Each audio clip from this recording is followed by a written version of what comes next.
Hi there everyone, it's Janette here from Enthusiastic Gardener, and today I'm taking care of some little tragedies in the garden, trying to save a few things, and fortunately I have to discard a few things as well because of some diseases.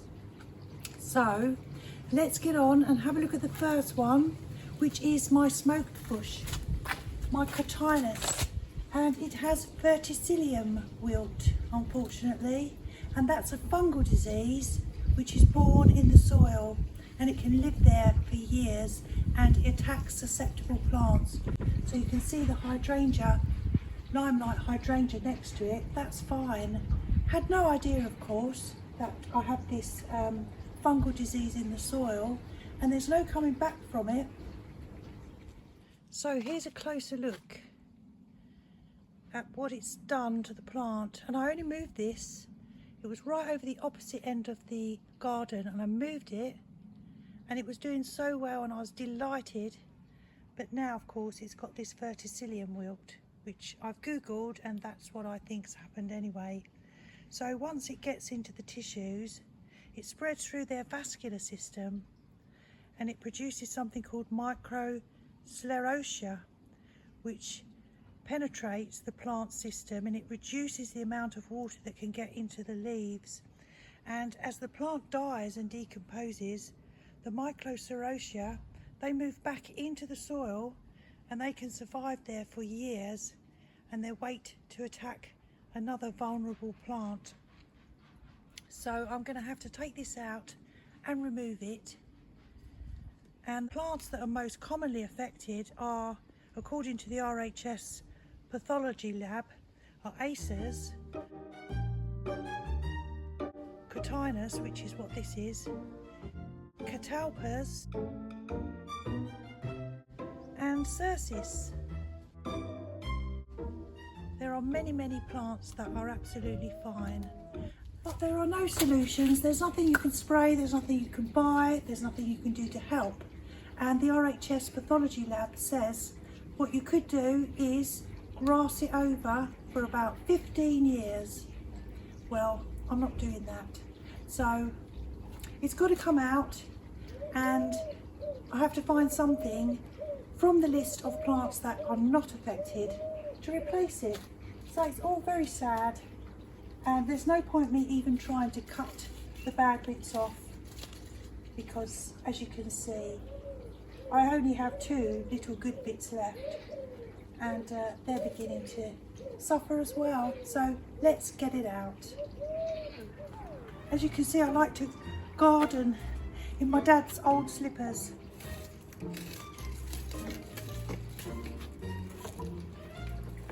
It's a shame, because when I moved this, you see it's not that rooted in really, because I only put it in a couple of months ago. But yeah, it really picked up. It looked so much healthier. I was so pleased. But that's the way it goes. Goodbye, COTINUS. And I don't think I will get another smoke bush or any of those plants on the list of susceptible. Oh, big spider. Susceptible to Verticillium wilt. I won't get any more of those. I'm just thinking of Shirlene. Shirlene, look away.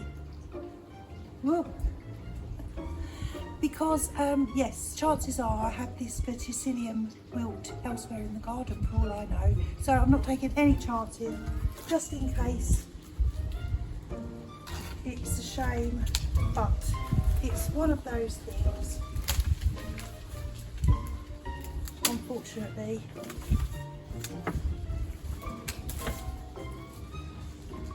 It's not all roses in the garden, you know,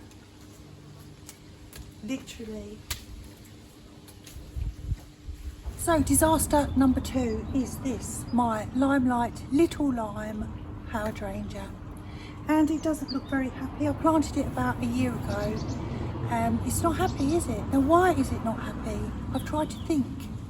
Because they grow 3 to 5 feet tall, they're not fussy about any soil conditions, they're happy in any pHs, and No pests, no diseases really. Why is it not happy? I think the only thing I can think of is that they are not shade loving, and this one only gets morning sun, and I don't think it gets enough sun, so probably needs 4 to 6 hours, and it probably only gets, I don't know, 3 hours. They like moisture as well, and I think this is maybe a dry area, I'm not sure. And also, if you look at the roots, you can see I obviously planted it in a hurry because some of the roots are showing. I need to take this out because I do know people that have nurtured little hydrangeas back to life, so I'll give that a go. I'm going to dig it out, put it in a pot, overwinter it in a pot, and then consider where to replant it next year, and fingers crossed. It's the best I can do. My next disaster is this. This is a Rose of Sharon hibiscus, supposed to be full of beautiful dark pink flowers. Well, that has not happened at all, and everyone was saying your Rose of Sharon or your hibiscuses are the very last to get going, so you'll think they're dead. Have patience, they'll be one of the autumn beauties in your garden. Well, mine has yellow leaves, no buds, anything at all, and there are a couple of reasons why I think this could be.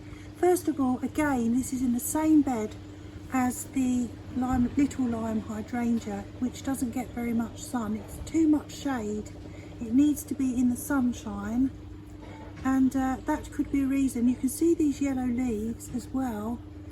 That very much looks like chlorosis, and chlorosis is when there's not enough iron in the soil and the leaves are starved, or the plant is starved of iron. By me keep watering, I'm washing away even more of the iron away from the soil. I'm just not helping.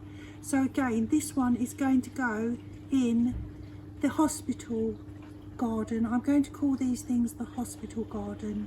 I'm going to pot them up, same as the limelight, give it a bit of a love, and see if we can. Oh, another thing, I've just remembered, you're supposed to prune it, and I didn't prune it, so that didn't help.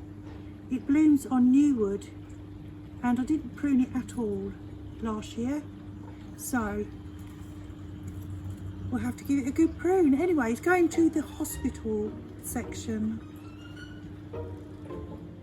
And finally we have this, and this is a rhododendron, and it's never flowered. Well, to tell a lie, it flowered once. It had 2 little flowers.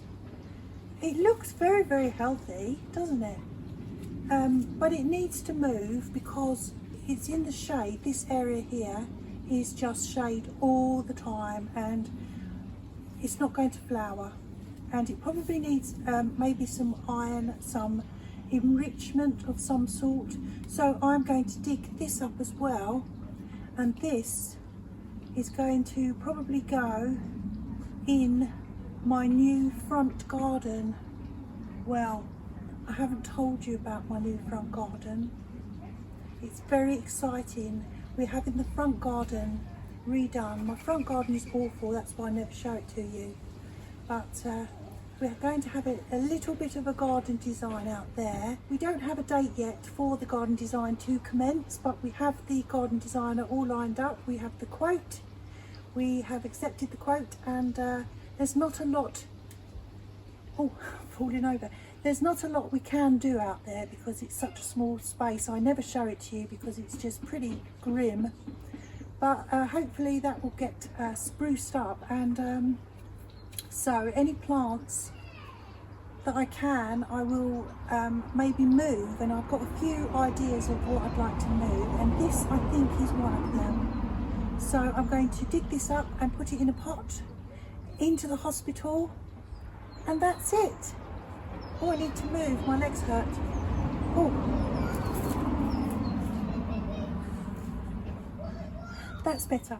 I'm going to go around digging them up, putting them in the pots in the hospital area. I won't show you that because it's just me digging up things and putting them in pots. It's not the most riveting of viewing. I'm sure there are some other videos you could switch to which would be far more exciting than that. But in the meantime, I'm Janette. I am the enthusiastic gardener, just having an edit and a reassess as always in autumn, and of course getting these things out gives the wonderful space for new things, which I'm very excited about. So I will see you soon. Thank you for watching. Take care and have fun in your garden. Bye.